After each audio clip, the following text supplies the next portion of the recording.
Welcome to the podcast for and about Colorado Springs. I'm your host, Brittany Felix, and every Monday through Friday I'll be talking about a different aspect relating to the Springs, including upcoming events, restaurant reviews, local business spotlights, media coverage about the Springs, public works projects, local activities, answering your questions about the city, and much, much more. Be sure to subscribe to this podcast so you don't miss any of the updates. And also follow me on Facebook, Twitter, and Instagram. You can find links to all of those social media accounts at springspodcast.com/social media. The Colorado Springs podcast is proudly sponsored by Elevation Hydration. Elevation Hydration is the only hydration therapy clinic serving Colorado Springs, and they are dedicated to helping you elevate your life. They use intravenous vitamin therapy to help athletes needing a boost of energy or help recovering after a tough competition, people experiencing cold-like symptoms or dehydration from the flu, anyone needing to recover quickly from a rough night out. I'm looking at you, college kids. And just anyone wanting a healthy alternative to preventative care. They have a wide variety of hydration packages to help address whatever your needs are. They're conveniently located inside Lush Beauty Lounge at 812 Village Center Drive, and if you mention this podcast during your visit, you'll receive $10 off any hydration package. To learn more about Elevation Hydration or to schedule an appointment, visit springspodcast.com/hydrate. Welcome to episode 13 of the Colorado Springs podcast. You may have seen recently, especially if you follow this podcast on Facebook, that Colorado Springs was recently named the 5th best place to live in America. And this is according to U.S. News & World Report. Now, this is pretty incredible when you think about the competition we were up against. And Denver actually also made the list. They came in at number 1, so that's great that Colorado has double representation. And of course, if you're listening to this podcast, I'm sure none of this surprises you. According to U.S. News' website, they analyzed 100 cities in the United States to find the best places to live based on quality of life and the job market in each city, as well as the value of living there and the people's desire to live there. So they actually provided some pretty interesting stats that they took into consideration when they were evaluating these cities. So some of the stats right now are that Colorado Springs has a metro population of 669,070 people. The median age is 34.1. The unemployment rate here is 4%. The average salary is $46,520. The median home price is $221,725. The average monthly rent is $941. The average high temperature is 62.1, and the average low temperature is 35.7. The average annual rainfall is 16.5 inches, and the average commute time is 22.3 minutes.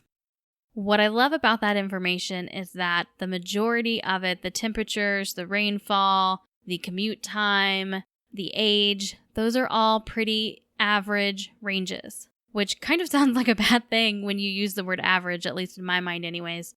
But when you're looking for a place to live, those are kind of the good things. You know, you don't want a population that is dominated by the elderly population or by the very young generation. You also don't want the average annual salary to be ridiculously high, because then that means it's hard to get started in that location. But you also don't want it to be too low either, because you of course want it to be economically stable.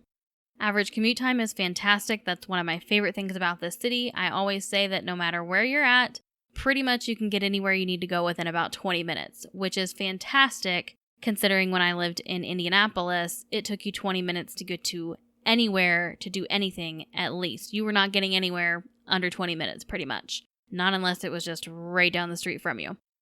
And of course, the average temperatures are one of my favorite things about this city.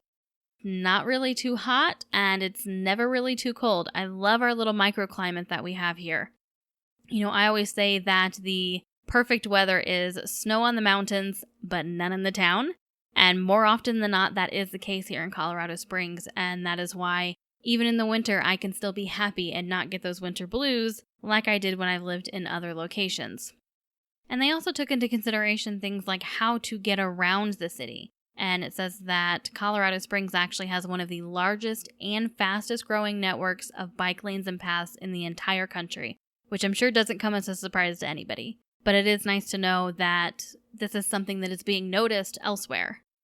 It does also mention that nearly 70% of Colorado Springs households qualify as family households, and 47% of those do include children under the age of 18. So not only is this a great place to come if you're like my husband and I, millennials, couple, just out to have adventure and fun, but it also is great for a family.